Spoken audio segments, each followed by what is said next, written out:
Hello guys and welcome back to Planet 40k. In today's video we're going to be going through top Necron combos from the Necrons faction, of course.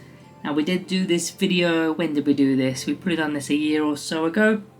So this is another one of those updated videos because we've got the new mission deck and a lot of things have changed since, well, a few years ago. So let's get into that. Before we do, of course, before we start any of these videos, like the video at the bottom and subscribe if you are new around here. And in fact, a quick word about our sponsor. Carhole makers have a whole host of printed terrain, and I wanted to turn your attention to this competitive 40k terrain set. Just one set is enough terrain to fill a competitive 2000 point game for when you use your 40k chapter approved tournament companion. So it all slots together, unslots, so you can adapt it to any of the 8 layouts that come within the chapter approved tournament companion. We've also got a discount code which is Planet40k20. That will get you a 20% discount. So what are you waiting for? Get your set now. Link will be down in the description down below. Right, so that's the Carhole makers. If you want to get one of those sets, link will be down in the description down below. 20% off as well. It's a really good set, guys. I'm using it nearly every game now. Okay, so we've got over 20 combinations here in this video. I've saved my best one until last, so stick around to the end to see which one that is. But first we're going to start us off in the Hypercrypt Legion, and we're going to go with, well, there's quite a whole host of units here, you can see on the screen. So within the Hypercrypt Legion we have got 10 Necron Immortals that are led by a Plasmancer. We've got another 10 Necron Immortals led by another Plasmancer, but this time he's got the Osteoclave Fulcrum, which is the deep strike ability. We've got ourselves a Monolith, and we've got ourselves a Luminous Ares, who's going to be using Cosmic Precision, which is a stratagem for 1 CP. Now you could potentially find a space, it's not that easy, but you find a space, you deep strike the Immortals in with the enhancement, you deep strike the Monolith in, you use the Eternity Gate to bring the other set of Immortals in, and then you Cosmic Precision a Luminous Ares, so that is within 3 inches of both sets of Immortal units. You got yourself a nice big Death Star. The Monolith with the 4 death rays, loads of immortal shots depending on which weapon you've gone with, criticals on a 5+ with the Plasmancer, extra AP because of Luminous Ares, who's quite a bit of a unit in himself. It's quite a nice synergy, and the 2 plasma abilities on top for mortal wounds. I quite like it. It's a little bit filthy, only if you can get it off, but that's my number 1 in the Hypercrypt Legion. Number 2, I'm going with the Star Shatter Arsenal, quite a common one at the moment. It's going with a command barge, the Catacomb command barge that is, with the Dread Majesty enhancement, which is an aura for 30 points. For all units within 6 inches that are not Titanic, get to reroll hit rolls and wound rolls of a 1. So you stick that on the command barge, and then you go get yourself 3 Doomsday Arcs. Now within the Star Shatter Arsenal, all vehicles are going to have assaults, so they're going to be bombing up the battlefield, and all these Doomsday Arcs are going to reroll 1s to hit and to wound, which is obviously their kryptonite. 1s always fails. You're normally hitting on 2s and wounded on 2s or 3s anyway, so 1s, when you're re-rolling 1s, it's quite tidy and very devastating. Number 3, this is just a overall any detachment kind of synergy. We've got Orokin the Diviner and a Royal Warden, because you can put both of these in a unit that is, well, leading 20 Necron Warriors. I think that's a cool synergy.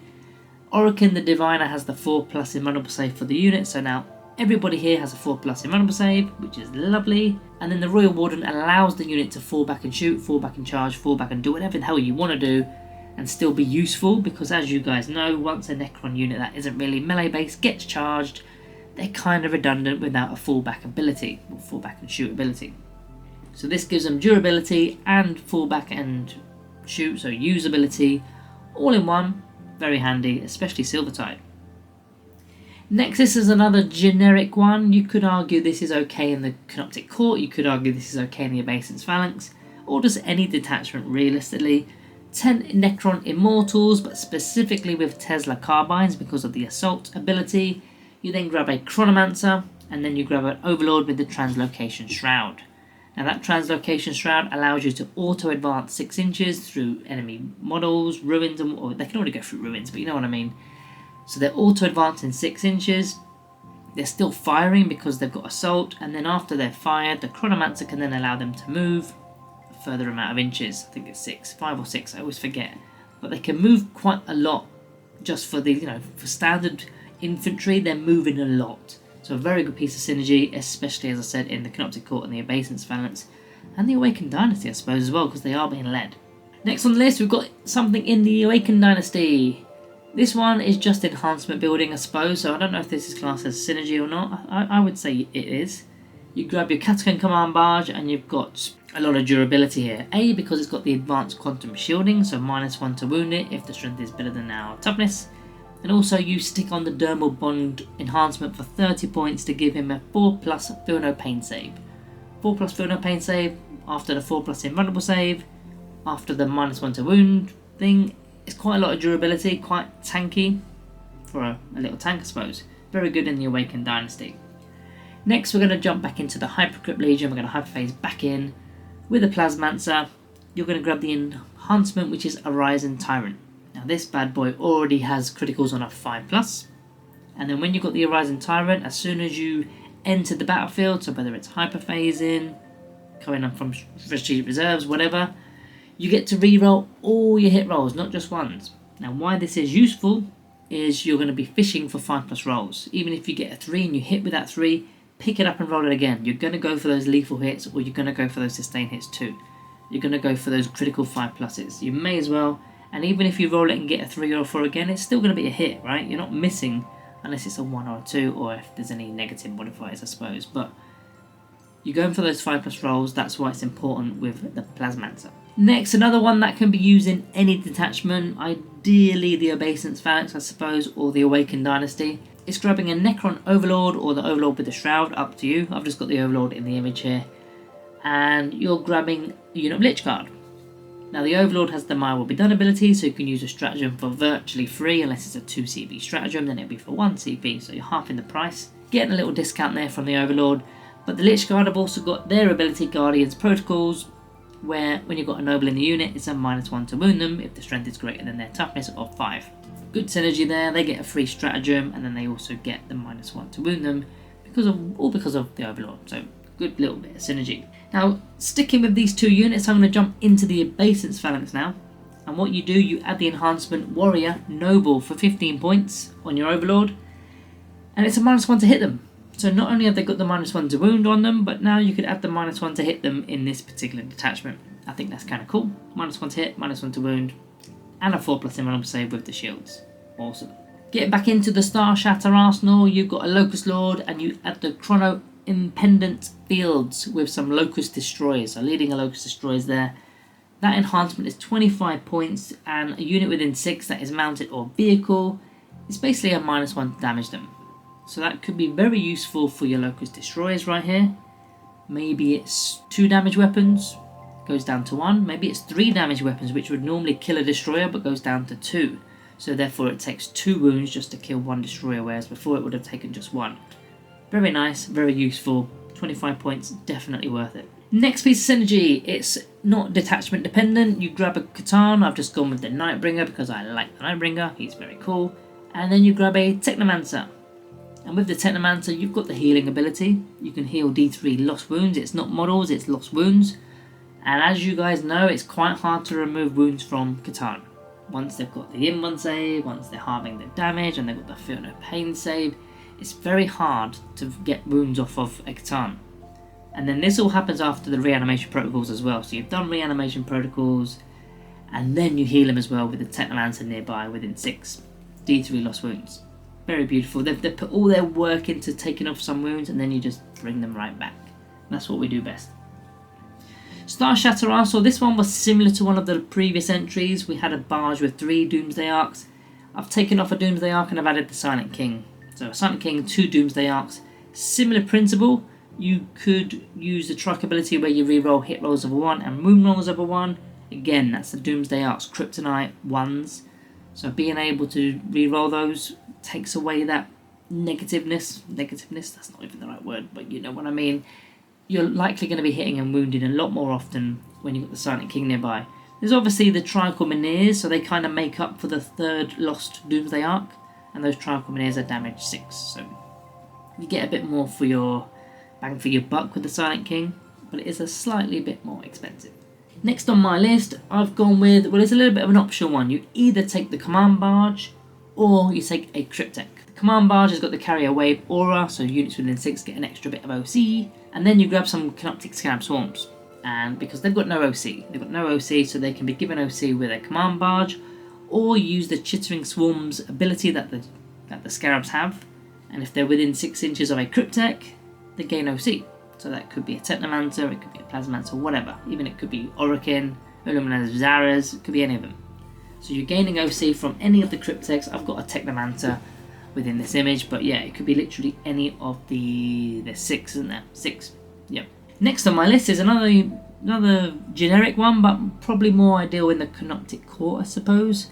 You're grabbing 2 Canoptic Spiders and you're grabbing some Canoptic Scarabs. This is quite a common synergy, but it's still pretty cool and it's been usable for many, many years. First of all, you're going to be doing reanimation in your command phase, and then you're going to be bringing more models back with the Spider's ability, which is just called Canoptic Swarm. So for every spider you've got in the unit, so you've either got 1 or 2, let's just say you've got 2, you're going to be bringing back 2 Scarab bases. So 2 Scarab bases plus reanimation protocols on the top. Potentially you're getting 3 Scarabs back, just like that, bang. And maybe you've blown one up as well, so it's nice to just come back after being blown up. Very common, but still extremely usable. On to the next one, we're going to jump back into the Awakened Dynasty. This one's quite simple, but very useful. It's the Hexmark Destroyer, and he's going to take the Phasal Subjugator aura for 35 points. And he basically has a 6-inch aura to allow units within 6 inches to have the buffs and bonuses of being led. So in this detachment, if you are led, which is command protocols, you get the +1 to hit roll. So things like Doomsday Arts can't be led, so now they've got a +1 to hit. Canoptic Doomstalkers can't be led, so they'd be hitting on 3s all of a sudden. If they move, that is, of course, they've got heavy, so you can't stack them unless there's a negative modifier. Getting a bit technical now, but if you did move them, you're going to lose heavy. But this is a way to kind of get it back. And there's plenty of other units that you can use. Maybe it's a Tesseract Bolt, maybe it's the Canoptic Spiders, whatever. Some things that can't be led, you can lead them in a way without leading them. And why it's good on a Hexmark Destroyer is because he's got lone op, so he can't just be picked off from the back, because you need to get within 12 inches just to do anything to him. So a cool bit of synergy in the Awakened Dynasty. Hyperphasing back into the Hypercrypt Legion, we've got the Locust Lord and the Austrioclave Fulcrum, which is the Deep Strike ability. I think this kind of works with the Locust Destroyers. It could also work the Locust Heavies with the Exterminators. They've got a bit of better range though, they're 36-inch range, although they are rapid fire, so you want to be within 18 realistically, so it could work with them. But you get in, destroy whatever. You've got your Gauss, I always forget the name of them, are they Gauss Blasters? I think they're Gauss Blasters. No, the Gauss Cannons. Got there in the end. You get the Gauss Cannons out and you just absolutely obliterate stuff from Deep Strike reserves. Same units, but now I'm going to talk about the Awakened Dynasty. You've got, in fact, this is very similar. Veil of Darkness, 20 points for the Veil of Darkness, whereas the Austrioclave Falcon was also 20 points. So for the exact same points, but a different detachment, you stick the Veil of Darkness on the Locust Lord, end of your opponent's turn, pop out, and then you basically jump in your movement phase, kind of like Deep Striking. And you can do that. You could even do that turn 1. If you started second, you could do that turn 1. So another optional way of getting your Locust Destroyers in, because they've only got 24-inch range, those Gauss Cannons. So yeah, you want to be getting in nice and early and taking things out. Into the Annihilation Legion, which we haven't really mentioned much yet. You're grabbing 6 Scorpic Destroyers, you're grabbing a Scorpic Lord, and you're adding the Soulless Reaper enhancement for 20 points. And basically on a 3+, enemy units cannot fall back. Now why this is good is you want to fight. That's what these guys do. Scorpics fight. I mean, the Lord has a little bit of shooty stuff, but the Scorpic Destroyers just want to fight. That's all they're good at. So if your opponent is maybe they're a shooter unit, or they just don't want to be in the fight because they know they're not going to win, or then maybe it's because you're fighting first in the next fight phase, they're going to try and escape. And once they've escaped, maybe you're able to be shot at as well, because you're now not within engagement range. But if you grab them in combat and you say you're not going anywhere because I rolled a 3+, your guys can't be shot in their shooting phase, and you're probably going to be a defender in the fight phase, so you're going to be fighting first and slapping whatever's there. Nice little synergy. Obeisance, Phalanx, you're grabbing 10 Necron Immortals. You're also grabbing an Overlord with the Eternal Conqueror enhancement, which is 25 points. And with your 110 points, you are basically getting to reroll hit rolls against enemy units that are on objective. And why that's so cool with Immortals in particular, well, when they're throwing at enemy units on objectives, they're re-rolling all the wound rolls. So you could be potentially re-rolling all the hit rolls and then all the wound rolls. And yeah, they pack quite a bit of a punch with whatever weapon they take, whether it's the Gorsh. I've got an itchy nose again, it's still hay fever season. Whether they're taking the Gorsh Blasters or whether they're taking the Tesla Carbines, they do pack a bit of a punch. And if you're re-rolling everything, you can be fishing for those 5+ rolls. And if you just get normal hits, you're going to get more wound rolls in the wound pool. So then you can go again. This one is a generic one. It's the Silent King. He's available in all the detachments. You're not going to use him in all of them, but a lot of the detachments he is usable. You grab yourself a Canoptic Spider and you grab yourself a Canoptic Reanimator. Now the Spider gives the Silent King a 6+ Feel No Pain save because he's a vehicle. So with all those wounds, you're going to roll some 6s. And then you're reanimating those wounds as well, so there's definitely going to be some more 6s. And then the Reanimator is going to give you an extra D3 with your reanimation, which is very useful to have 2d3 on your reanimation, especially if you lose a Tricormonier. 2d3, on average you're getting 4 wounds back, so you should be bringing a Monier back. Potentially. Well, I mean, you could roll really badly and miss out, but with 2d3 you're more likely to get something back, which means you're eating up your opponent's damage. If your opponent's got like a damage 4, damage 6, whatever weapon, and you bring a Tricormonier back and it's only got like, it's now on 2 wounds. You've got 2 Tricormoniers, 1 on 2 wounds, and they throw the damage 6 weapon out. Well, the Tricormonier that you just brought back is now going to eat it all. So it's wasteful for your opponent, which is good.